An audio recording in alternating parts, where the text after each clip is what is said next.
સારો ધંધો હાલતો હોય, સારા પગારવાળી નોકરી હોય, બધું સેટ હોય, ભણેલા હોય કે કહેવાતા સમજદાર લોકો હોય, એને તમે એમ કહો ને કે કાલે ચૂંટણી છે, મતદાન કરવા માટે જાજો, એટલે એમાંથી તમને ઘણા બધા લોકો એવું કહે કે એ આપણું કામ નથી અથવા આપણે એમાં ન પડી. એ લોકોને એમ છે કે આ નવરા હોય, અભણ હોય, બેરોજગાર હોય, ગરીબ હોય અથવા જેની પાસે કોઈ કામ નથી એવા લોકોનું આ કામ છે. અરે મારા મિત્ર, ટ્રાફિક થાય ને તો ગમેની ગાડી હલવાય, વરસાદ પડે પાણી ભરાય તો અમીરની ગાડી હલવાય, કોઈ પણ લોકો તણાય.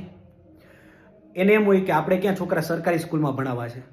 મિત્ર, પ્રાઇવેટ સ્કૂલનું ઘણું બધું રેગ્યુલેશન, ફી નિયમન સરકારના હાથમાં હોય. તમારું બાળક જે એક્ઝામ આપવાનું છે, કોમ્પિટિટિવ એક્ઝામ કે બોર્ડની એક્ઝામ, એ કેટલી સારી રીતે લેવાશે એ પણ સરકાર નક્કી કરે. એને એમ હોય કે આપણે ક્યાં સરકારી હોસ્પિટલમાં સારવાર માટે જવું છે. મિત્ર, પ્રાઇવેટ હોસ્પિટલની અંદર સારવાર માટે જાઓ, ત્યાં તમારા કાંડા ન કપાઈ જાય, ખોટા ઓપરેશન ન થઈ જાય, આ સરકાર કેવી છે એના ઉપરથી નક્કી થાય. તમારું બાળક કેવી હવામાં શ્વાસ લેશે એ સરકાર ઉપરથી નક્કી થાય. એર પ્યુરિફાયર છે ને એ ઘરે હોય, બધે ન હોય. તમારા માતા પિતા ફૂટપાથ ઉપર હાલીને જતા હોય, કોઈ એને ઉડાડીને વહી જાય તો કેટલા સમયમાં ન્યાય મળશે, કેવી રીતે ન્યાય મળશે, આ સરકાર ઉપરથી નક્કી થાય. એટલે દરેકે પોતાનો પ્રતિનિધિ ચૂંટવો જ જોઈએ.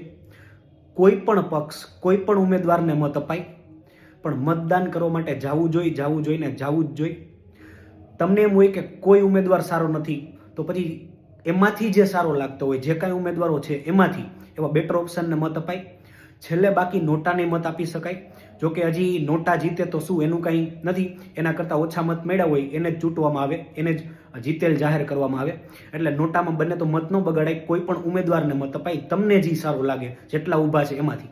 એટલે મતદાન કરવા માટે ચોક્કસ જવું જોઈએ, જવું જોઈએ ને જવું જ જોઈએ. જો તમે મતદાન કરવા માટે નથી જતા તો પછી તમને જે કાંઈ સમસ્યાઓ થાય છે સરકાર તરફથી કે કોઈ પણ સામાજિક સમસ્યાઓ ભોગવવી પડે છે, એનો તમને સવાલ કરવાનો હક જ નથી.